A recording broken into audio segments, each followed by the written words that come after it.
বন্ধুরা আজকের এই ভিডিওতে আমরা দেখব যে ফোনের সাইডে ব্যাক বাটন কিভাবে এড করতে হয়। যদি আপনি আপনার ফোনের সাইড ব্যাক বাটনকে এড করতে চান তাহলে আজকের এই ভিডিও দেখে আপনি খুব সহজেই ঠিক এইভাবে আপনার ফোনের সাইড ব্যাক বাটন এড করতে পারবেন। তাহলে আপনি ফোনের সাইড থেকে ব্যাক করতে পারবেন। তো এই সাইড ব্যাক বাটন এড করার জন্য আপনাকে ফোনে একটা সেটিং করতে হবে। তো সেই সেটিং আপনি কিভাবে করবেন তাই এই ভিডিওতে আমরা দেখব।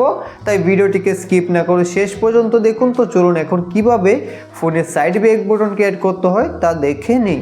এখন ফোনের সাইডে ব্যাক বাটন এড করতে হলে সবার প্রথমে আপনাকে ফোনের সেটিংকে ওপেন করে নিতে হবে।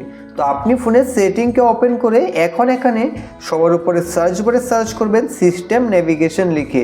তো এইভাবে আপনি SYSTEM তো এইভাবে সিস্টেম লিখে তারপর এখান থেকে নেভিগেশন লিখবেন NAVIGATION। তো এইভাবে সিস্টেম নেভিগেশন লিখে দিলেই আপনি এখানে সিস্টেম নেভিগেশনের সেটিং পেয়ে যাবেন। এখন এখানে ক্লিক করে তারপর এখানে আপনি দেখতে পাবেন বাটনস, এখান থেকে আপনারা গেস্টারসে ক্লিক করে দেবেন।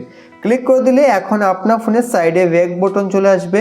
এখন এখান থেকে আপনি এই পাশ থেকে ব্যাক করতে পারবেন বা দুনো সাইড থেকে আপনি ব্যাক করতে পারবেন। এবং রিসেন্ট অ্যাপ্লিকেশনগুলোকে দেখার জন্য ঠিক এইভাবে আপনি আঙুল রেখে তারপর উপরের দিকে টানবেন, তাহলে এখান থেকে রিসেন্ট অ্যাপ্লিকেশনগুলোকে আপনি দেখতে পাবেন।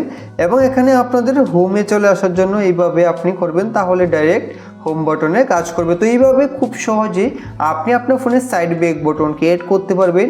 আশা করি আজকের এই ভিডিওটি আপনাদের ভালো লেগেছে। ভালো লাগলে লাইক করে চ্যানেলটিকে সাবস্ক্রাইব করবেন। ভিডিও সম্পূর্ণ দেখার জন্য অসংখ্য ধন্যবাদ।